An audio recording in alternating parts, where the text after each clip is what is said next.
Hello hello and welcome everyone, welcome to the channel. तो भाई क्या हाल है आप लोगों के? मौज मस्ती चल रही है कि नहीं? है ना, मौज मस्ती होती रहनी चाहिए भाई। पढ़ाई में मजा तभी आता है। देखो आज हम पढ़ने वाले हैं chapter 8 human interaction, human environment interactions, the tropical and सब ट्रॉपिकल रीजन्स। इतने मस्त तरीके से, क्रिस्प तरीके से इसको रिवाइज करेंगे और जिसने नहीं पढ़ा उसकी भी चकदे फट्टे बल्ले बल्ले हो जाने वाली है। सो डोंट वरी, ये वीडियो आपके लिए एकदम फुल ऑन वन शॉट रहने वाला है। तो विदाउट एनी डिले चलो पढ़ाई शुरू करते हैं। हाँ जी, तो हमारा पहला टॉपिक होने वाला है life in the Amazon basin. तो अमेजोन बेसिन में लाइफ कैसी है ये हमको पढ़ना है इस चैप्टर में, और इससे डायरेक्ट क्वेश्चंस भी आ रहा होगा। I promise you that the river Amazon flows through the tropical region, lies very close to the equator. तो ये जो अमेजोन रिवर है ये कहाँ बहती है? अफ्रीका में बहती है, पहली बात। और दूसरा, ट्रॉपिकल रीजन में बहती है जो कि इक्वेटर के बहुत पास होता है, जो कि 10 डिग्री नॉर्थ से लेकर 10 डिग्री साउथ के बीच के, ये जो दोनों लैटिट्यूड्स हैं इनके बीच में। It is refer to as the equatorial region. Equator के पास होती है इसीलिए इसे हम इक्वेटोरियल रीजन भी कहते हैं। The place where a river flows, हाँ, the place where the river flows into another body of water is called the river mouth. एक ऐसा पॉइंट किसी रिवर का जहां से एक बड़ी रिवर किसी छोटे उसमें बढ़ जाती है उसे कहते हैं रिवर का mouth.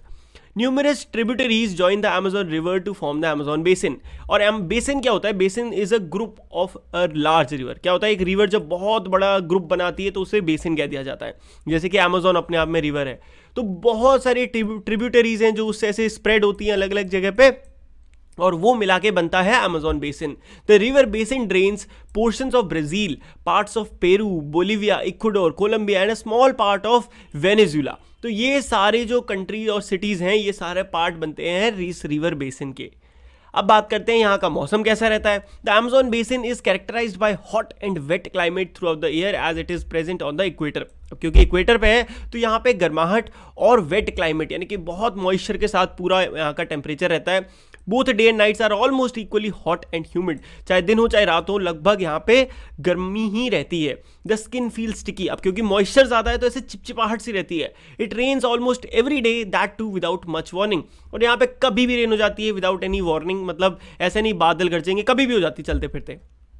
The day temperature are very high with very high humidity. बिल्कुल जो मैंने बोला वही बार बार रिपीट हो रहा है। At night the temperature goes down but the humidity remains. रात में टेम्परेचर थोड़ा ठंडा होता है बट ह्यूमिडिटी स्टिल रहती है। अब बात करते हैं रेन फॉरेस्ट की जो अमेजोन बेसिन में है। Thick forest grow due to heavy rain. अब क्योंकि यहाँ बहुत ज़बरदस्त रेन होती है, कभी भी हो जाती है, तो यहाँ पे बन गए हैं रेन फॉरेस्ट। रेन फॉरेस्ट क्या होता है? रेन की वजह से जो बहुत ही खतरनाक घने जंगल बन जाते हैं ना, उन्हें कहते हैं rain forest. These forest are so thick that the dense roof created by leaves and branches does not allow the sunlight to reach the ground. और ये इतने घने होते हैं कि ऊपर से आने वाली धूप भी ग्राउंड तक नहीं पहुंच पाती है, इतने घने होते हैं ये। The ground remains dark and damp which and only shade tolerant trees may be grow here. और देखो जो ग्राउंड होता है ना वो ऐसा होता है एकदम अंधेरा, काला अंधेरा और डैम्प, गीला, क्योंकि वहाँ धूप ही नहीं पहुँच रही, जिसकी वजह से वहाँ सिर्फ वही पेड़ उग पाते हैं नीचे नीचे जो कि विदाउट एनी सनलाइट उग सकते हैं। Orchids, bromeliads grow as plant parasite. और प्लांट पैरासाइट, पैरासाइट कौन से वो जानवर वो होते हैं? वो वाले प्लांट्स होते हैं जो दूसरों पे जिंदा रहते हैं, दूसरों पे डिपेंड रहते हैं अपनी लाइफ के लिए। तो इस तरीके के वहाँ पे प्लांट्स उगते हैं। The rain forest is rich in fauna. अब रेन फॉरेस्ट में बहुत तरीके के जानवर पाए जाते हैं। Bird such as toucan, humming bird, bird of paradise are found here. ऐसे बहुत ही रेयर बर्ड्स जो कि आपको शहरों में नहीं मिलेंगी वो यहाँ मिलते हैं। एनिमल जैसे कि मंकी, स्लॉथ, एंट ईटिंग टेपिर्स यहाँ पे बहुत मिलते हैं। Various species of reptiles and snakes such as crocodile, snake, python, anaconda, boa constrictor also thrive in these jungle। ये सब तरीके के जानवर, रेप्टाइल यहाँ पे पाए जाते हैं। Several species of fishes including the flesh eating piranha fish is also found in this river। पिराना जो बहुत फेमस आपने मूवीज वगैरह में देखी होगी ना, वो भी यहाँ मिलती है। People of the rain forest, अब यहाँ के जो लोग हैं उनका क्या? Men hunt fish along the rivers, women take care of the crop. तो यहाँ के लोग क्या करते हैं? जो आदमी हैं उनका काम होता है फिशिंग करना, और जो औरतें हैं वो जो क्रॉप्स है, जो खेती है, उसको संभालते हैं। As hunting and fishing are uncertain, it is the women who keep their families alive by feeding them the vegetables they grow। क्योंकि सिंपल सी बात है, जो आदमी है वो क्या करते हैं? फिशिंग करते हैं, हंटिंग करते हैं, जानवर मारते हैं, ये सब। बट ये सिंपल सी बात है, अनसर्टेन है, कभी मिला कभी नहीं मिला। तो जो विमेन है वो जो खाना वगैरह पकाती हैं उसी से घर का ज़्यादातर काम चलता है। People practice slash and burn agriculture. Slash and burn agriculture आपने सुना है ना, एक जगह करते हैं फिर उसको जला देते हैं, दूसरी जगह करते हैं फिर वापस वहाँ आ जाते हैं। तो ये हमने 6th क्लास की साइंस में पढ़ा था, अगर आपको याद है तो ठीक है, वरना सिर्फ नाम याद रखो, slash and burn agriculture use होता है। द स्टेपल फूड यहाँ का क्या है, manioc, also known as cassava, that grows under the ground like the potato. जैसे हमारे यहाँ आलू बहुत जबरदस्त तरीके से खाया जाता है ना, ऐसे वहाँ पे एक कसावा नाम का ये वेजिटेबल है जो वहाँ खाया जाता है, ठीक है, मैनियोक या कसावा दोनों नाम। दे mainly grow tapioca, pineapple and sweet potato, ये 3 वहाँ पे सबसे ज़्यादा उगाए जाते हैं। उसके अलावा वो क्वीन आंट और एग सैक्स को भी खाते हैं। क्वीन आंट यानी कि मोटे मोटे चींटे और चींटियाँ, उनको भी वो सब खाते हैं। कैश क्रॉप्स लाइक कॉफी, मेज, कोकोआ भी यहाँ पे उगाए जाते हैं। Rain forest provide a lot of would for the houses, लकड़ी की कमी नहीं है जंगल में, जंगल के जितने रिसोर्सेज हैं वो सब यहाँ पे होते हैं। Some families live in thatched houses shaped like bee hives, while other large apartment like house called maloca with steeply slanting roof. तो कुछ तो भैया यहाँ पे बस ऐसे गोल गोल बना लेते हैं अपना, ठीक है, जिसे कहते हैं आपके थैच्ड हाउसेस, और वहीं पे कुछ मलोका जो है वो प्रॉपर लकड़ी से हाउस वगैरह बिल्ड करते हैं, ठीक है। हाँ, और जो मलोका होते हैं ना वो कुछ ऐसे टाइप से होते हैं, ऐसे स्टीप, उसमें ऊपर से कोने कोने निकल रहे होते हैं।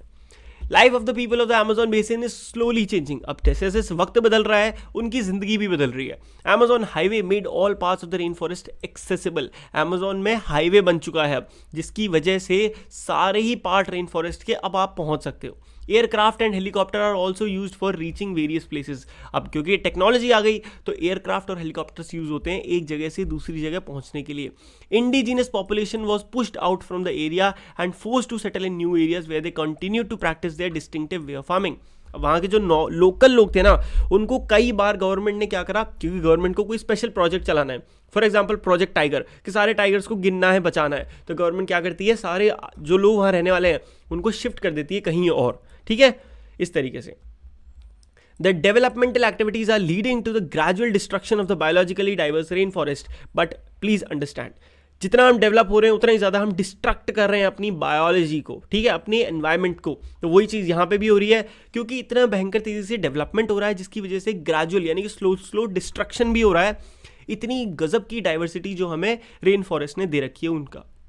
अब बात करते हैं life in Ganga Brahmaputra basin. अब हम इंडिया में आ जाते हैं। अभी हमने वर्ल्ड की बात कर ली ना, अब इंडिया में भी होगी इस तरीके से। तो इंडिया में सबसे बड़ी नदी कौन सी है? गंगा ब्रह्मपुत्र नदी सबसे बड़ी है, right. The tributaries of river Ganga and Brahmaputra together form the Ganga Brahmaputra basin in the Indian सब कॉन्टिनेंट।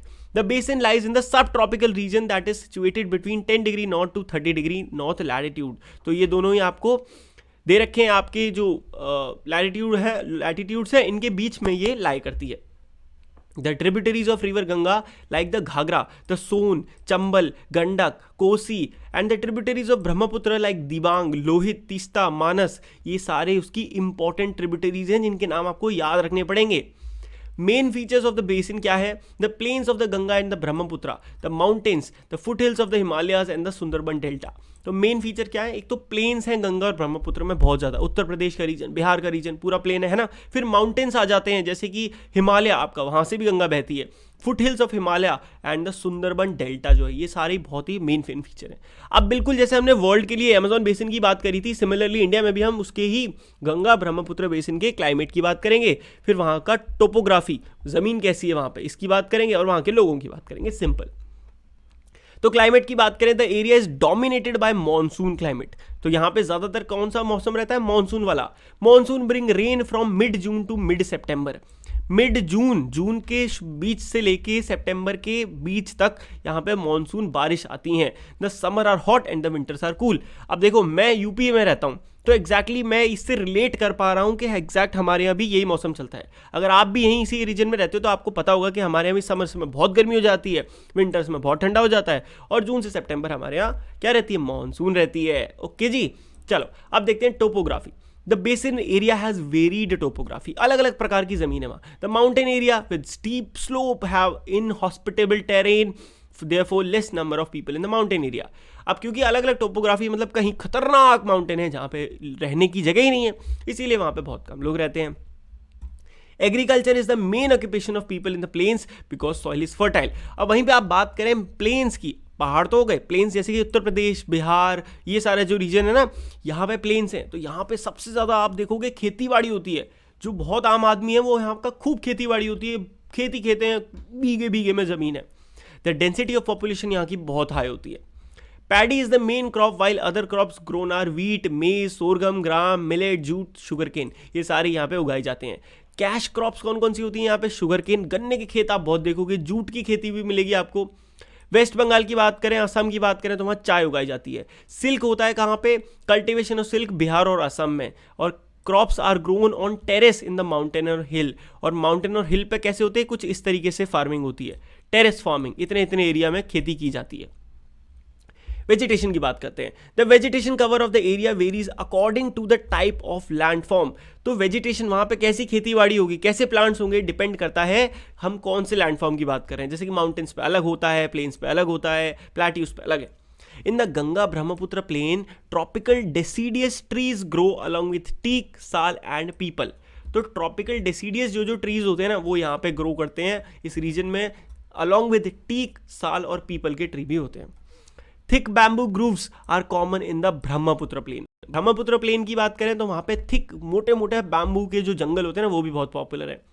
उत्तराखंड, सिक्किम, अरुणाचल प्रदेश की बात करें तो coniferous trees like pine, deodar and fir can be seen because the climate is cool and the slopes are steep. अब क्योंकि ये पहाड़ी reason है उत्तराखंड, सिक्किम, अरुणाचल वाला, इसीलिए यहाँ पे जो पेड़ मिलते हैं ना वो भी ऐसे ही होते हैं, कोन वाले, कुछ इस टाइप से जो पेड़ होते हैं ना, कोनीफेरस कहते हैं जिनको। वाइल्ड लाइफ की बात करें तो एलिफेंट, टाइगर, डियर, मंकी बहुत कॉमनली मिलते हैं। मतलब इतने नहीं कि आपको अपने घर के बाहर मिल जाए, बट येस आपको मंकीज तो बहुत ही कॉमन मिल जाएंगे, और एलिफेंट, टाइगर और डियर भी होते हैं हमारे यहाँ। The one horned rhinoceros is found in the Brahmaputra plain which is sadly no more exist. मतलब अब ये एग्जिस्ट नहीं करता, ये एक्सटिंक्ट हो चुका है, डिस्टिंक्ट नहीं एक्सटिंक्ट हो चुका है, ठीक है। वन हॉर्न्ड राइनोसोरस बहुत ही ज़्यादा ब्यूटीफुल एनिमल था, अब ये नहीं है। In the delta area Bengal tiger, crocodiles and alligator are found. अगर आप सुंदरबन डेल्टा की बात करें तो वहाँ बंगाल टाइगर, क्रोकोडाइल, एलिगेटर्स भी पाए जाते हैं।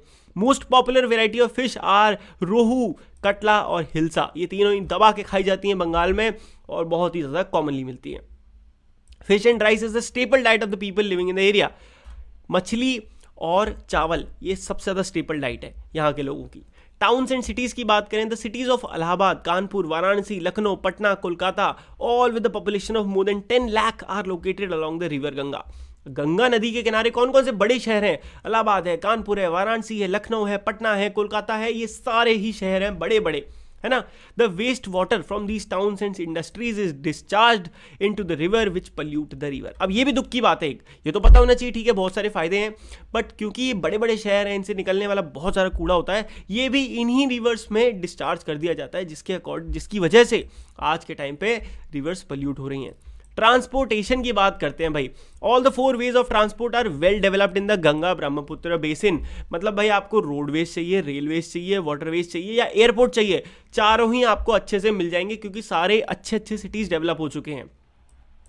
टूरिज्मिक सेंटर की बात करते हैं, है ना। Tourism is another important activity of basin. इस एरिया में टूरिज्म बहुत दबा के होता है। आप उत्तराखंड की बात करो, आगरा की बात करो, ताजमहल है, यमुना के किनारे बसा हुआ है जो कि, है ना, बुद्धिस्ट स्तूपा है उत्तर प्रदेश और बिहार में, ये सारी बहुत सारी चीजें हैं। एंड एलो जी, शाबाश, इसी के साथ हमने पूरा चैप्टर कर लिया है समाप्त। वीडियो अच्छी लगी हो तो फटाक से कमेंट करके बता दो भैया मजा आ गया, जोरदार एनर्जी के साथ मुझे चैप्टर समझ आ चुका है ना। और वीडियो अच्छी लगी तो लाइक भी करना है। अब आपको क्या करना है, देखो मुझे पता है आपको कॉन्फिडेंस आ चुका है इस चैप्टर पे, बट स्टिल थोड़ी सी कमी है, अभी आंसर्स लिखने नहीं आते। क्या करना है, इसके जस्ट बाद आपको सामने आई बटन में या डिस्क्रिप्शन में या चैनल में सर्च कर लो, यहाँ जाके आपको मिलेगी क्वेश्चन आंसर्स की वीडियो इसी चैप्टर की। बहुत ही इजी तरीके से सिर्फ वो क्वेश्चंस बताऊंगा जो आ रहे होंगे और जो मैंने इधर पढ़ाया है ना उससे रिलेट करके जरूर पढ़ाऊंगा। तो अब उसको देखो, आपको मजा आ जाने वाला है, चैप्टर पूरा का पूरा एकदम तबाही तरीके से समझ में आ जाएगा, ठीक है। तो चलो मिलते हैं उस वाली वीडियो में, तब तक के लिए गुड बाय। और हाँ, सब्सक्राइब जिसने नहीं मारा फटाक सब्सक्राइब करो, वेरी गुड, शाबाश। चलो मिलते हैं नेक्स्ट वीडियो में, तब तक के लिए good bye, take care and मौज मस्ती करते रहिए।